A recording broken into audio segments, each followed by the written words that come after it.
Grâce à l'enquête québécoise du développement des enfants de la maternelle, il est possible depuis 2012 d'obtenir des données sur l'état de développement des tout-petits.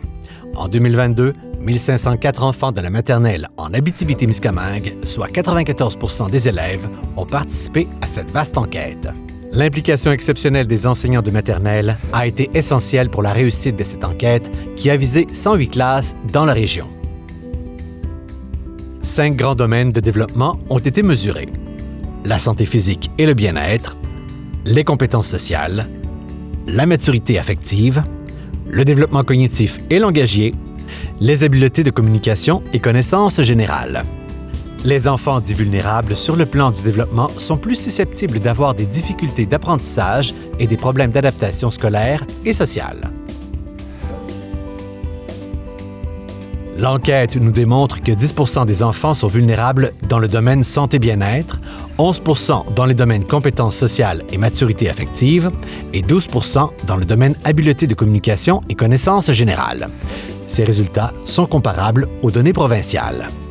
Pour le domaine du développement cognitif et langagier, 14 % des enfants de la région sont vulnérables comparativement à 12 % dans le reste du Québec. Globalement, c'est près d'un enfant sur 3, soit 30 % en Abitibi-Témiscamingue, qui est vulnérable dans au moins un domaine de développement. Cela équivaut à 460 enfants.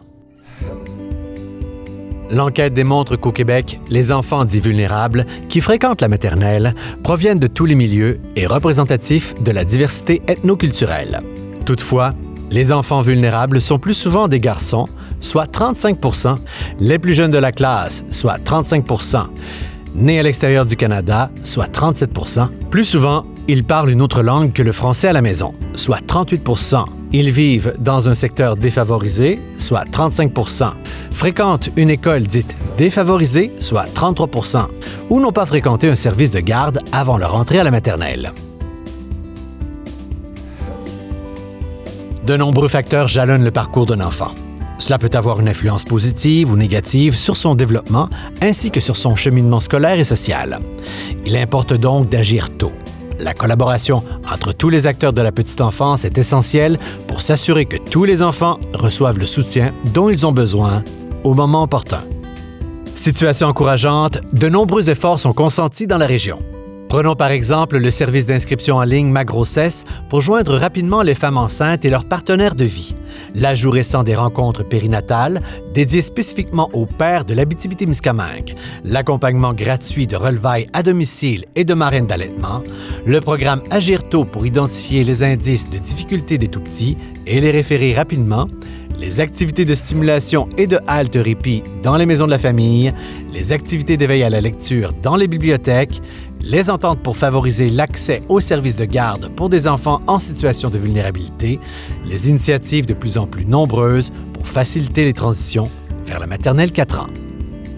Bien que 70 % de nos enfants soient prêts pour leur entrée à la maternelle, différentes instances ministérielles unissent leurs forces pour en faire plus afin de pouvoir atteindre 80 %.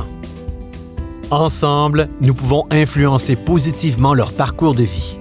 En agissant en complémentarité et cohérence avec nos partenaires dans les services que nous offrons, en se souciant d'agir tôt et précocement chez l'enfant, en portant une attention particulière aux stratégies pour rejoindre les familles vivant en contexte de vulnérabilité, en planifiant et en coordonnant des initiatives à toutes les étapes de développement de l'enfant, de la grossesse jusqu'à 8 ans.